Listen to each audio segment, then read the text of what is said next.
vous a menti sur la physique. Oubliez les tableaux noirs, les équations à mémoriser et les notes qui prétendent mesurer votre intelligence. Tout cela n'est qu'une vaste mise en scène. Vous étiez assis dans une classe, mais la véritable leçon, la plus grande révélation de l'histoire des sciences modernes, se déroulait ailleurs. Pas dans un amphithéâtre, pas dans un manuel, mais au milieu du désert du Nouveau-Mexique, en 1944, derrière des barbelés, au cœur du projet militaire le plus secret de l'humanité. Là, deux hommes marchent. L'un a 26 ans. Il est en train de s'effondrer. Sa femme se meurt. Il construit une bombe conçue pour incinérer des villes. Et il commence à croire que l'acte même de penser est futile. L'autre homme, c'est John von Neumann. Ce que von Neumann va chuchoter à ce jeune homme brisé ne va pas seulement sauver sa carrière. Cela va sauver la physique. Cela mènera directement à un prix Nobel. Et cela va exposer une vérité si dangereuse sur l'apprentissage que l'école ne vous l'enseignera jamais. Parce que si elle le faisait, vous réaliseriez que tout le système est bâti sur un mensonge. Ce jeune homme, c'était Richard Feynman. Et la conversation qui a changé sa vie n'a jamais été mise au programme. On n'a jamais voulu que vous l'entendiez. Parlons de ce mensonge central. Le système éducatif fonctionne sur un postulat unique. La connaissance vit dans les livres. La transaction est simple. Vous ouvrez le livre, vous absorbez l'information, vous prouvez cette absorption lors d'un examen, et vous obtenez un diplôme. Obéissance contre crédentialisation. Ce modèle survit non pas parce qu'il fonctionne, il ne fonctionne pas, mais parce qu'il est facile à industrialiser. On peut mettre 300 étudiants dans une pièce, leur donner le même test et les trier. C'est efficace, contrôlable, et totalement déconnecté de la façon dont la compréhension réelle a toujours été créée.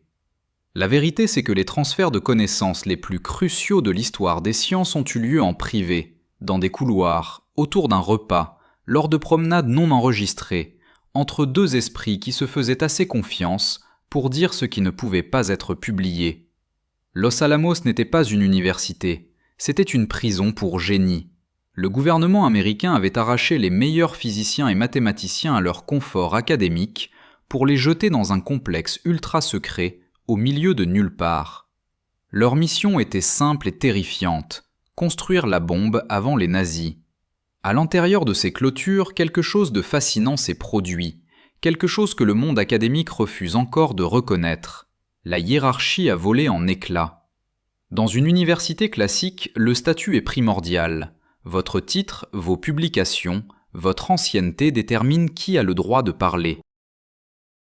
Un doctorant ne remet pas en question un professeur titulaire. Le système est fait de couches successives, et soit vous respectez ces couches, soit vous êtes broyé. Mais Los Alamos n'avait pas le temps pour les couches, les enjeux étaient trop élevés. Et c'est ainsi qu'un Richard Feynman de 25 ans, techniquement un moins que rien sans publication majeure, s'est retrouvé à travailler aux côtés de John von Neumann. Il faut comprendre qui était von Neumann. L'histoire a oublié l'échelle réelle de son esprit. Il n'était pas juste brillant, il était selon tous ses pairs, l'être humain à la pensée la plus rapide jamais rencontrée. Là où les mathématiciens passaient des nuits sur un problème, von Neumann donnait la réponse avant même qu'ils aient fini de l'énoncer. Il ne calculait pas, il voyait. C'est l'homme qui a formalisé la mécanique quantique, inventé la théorie des jeux et conçu l'architecture de l'ordinateur que vous utilisez en ce moment même. Et cet homme, ce cerveau qui définissait les systèmes, a regardé le jeune Feynman et a vu quelque chose qu'aucune institution n'avait perçu. Il n'a pas vu ses diplômes ou son obéissance au formalisme. Il a vu sa façon de penser. L'approche de Feynman était, selon les standards académiques, totalement fausse. Il ne partait pas d'axiomes pour descendre vers des preuves. Il utilisait son intuition physique. Il dessinait des images. Il imaginait des particules comme de petites billes de billard rebondissant partout. Puis il travaillait à l'envers pour trouver les maths qui décrivaient ce qu'il voyait dans sa tête. Ses professeurs toléraient cela comme une excentricité. Von Neumann, lui, y a vu une arme. Ce que les manuels ne vous disent jamais, ce qui n'a été testé dans aucun examen, c'est ceci. Dans ses moments privés à Los Alamos, von Neumann traitait Feynman comme un égal. Pas comme un étudiant, pas comme un subalterne, un égal. Il validait les méthodes visuelles et non conventionnelles de Feynman, non pas comme quelque chose à corriger, mais comme quelque chose à respecter. L'initié ultime validait le rebelle ultime, discrètement, d'une manière que les institutions ne pourront jamais répliquer. C'est ce que j'appelle le principe de permission.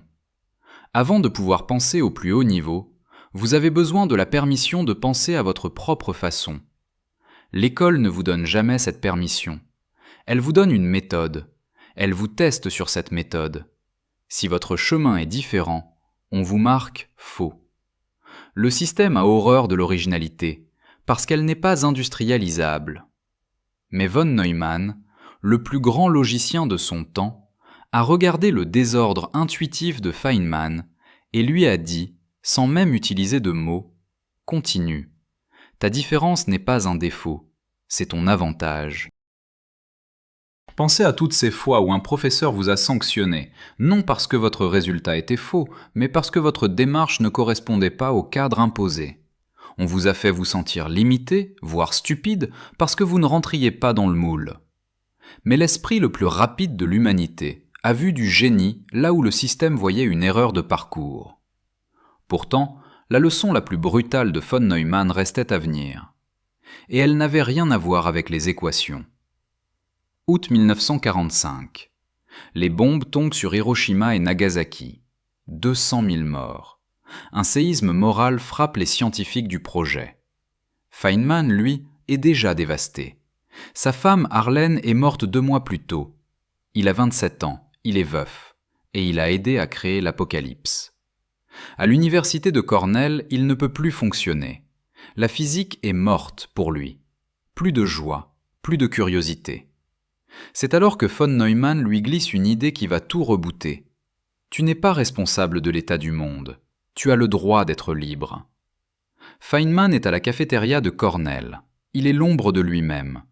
C'est là que l'incroyable se produit. Quelqu'un lance une assiette en l'air. L'assiette oscille, elle vacille tout en tournant. Pour n'importe qui, c'est un geste banal. Pour Feynman, libéré par le murmure de von Neumann, c'est une épiphanie. Il remarque que le logo de l'université sur l'assiette tourne plus vite que l'oscillation elle-même. À cet instant, il se souvient de ce que signifie être libre. Il ne se demande pas à quoi ça sert ou est-ce que cela fera l'objet d'une publication. Il décide, pour la première fois depuis des années, de jouer. Il écrit « Je vais jouer avec la physique, pas pour l'utilité, pas pour la gloire, mais parce que c'est amusant. » Il commence à calculer la rotation de l'assiette vacillante. Ces calculs, nés d'une curiosité pure et inutile, se transforment. Ils deviennent des diagrammes.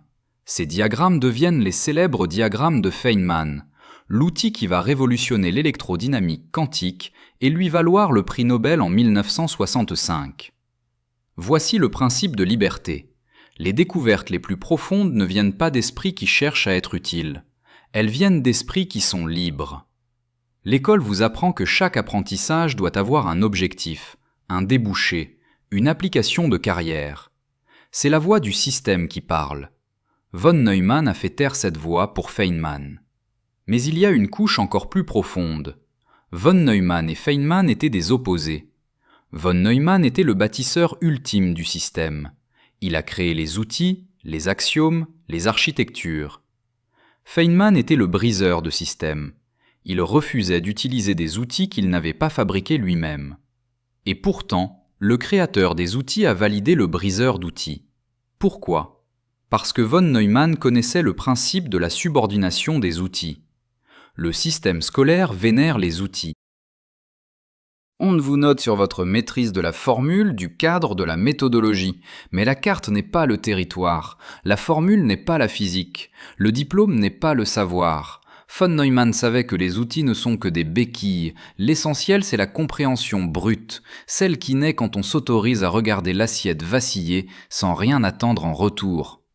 Assemblez maintenant ces 3 pièces, le principe de permission, le principe de liberté et la subordination des outils.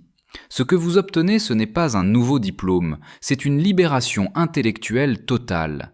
C'est la capacité de penser par vous-même, sans le fardeau de prouver que ce que vous faites est utile. Le système scolaire ne vous donnera jamais cette clé, car un esprit libre est impossible à contrôler.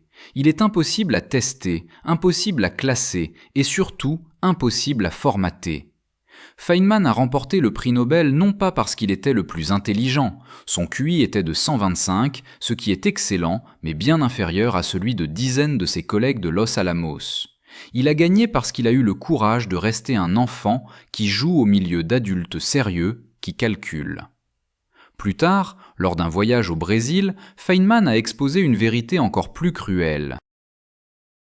Il a montré qu'un pays entier d'étudiants pouvait mémoriser des manuels de physique, passer des examens complexes et obtenir des diplômes, tout en étant totalement incapable de comprendre pourquoi la lumière se reflète sur l'eau. Il connaissait les mots, mais pas le phénomène. C'est le piège dans lequel on veut vous garder, vous faire croire que maîtriser le vocabulaire, c'est comprendre la réalité.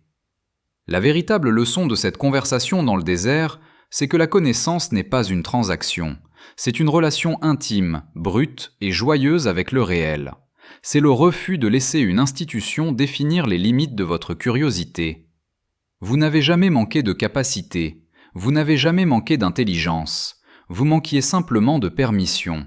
Permission de douter, permission de dessiner au lieu de calculer, permission de voir la poésie dans une assiette qui vacille.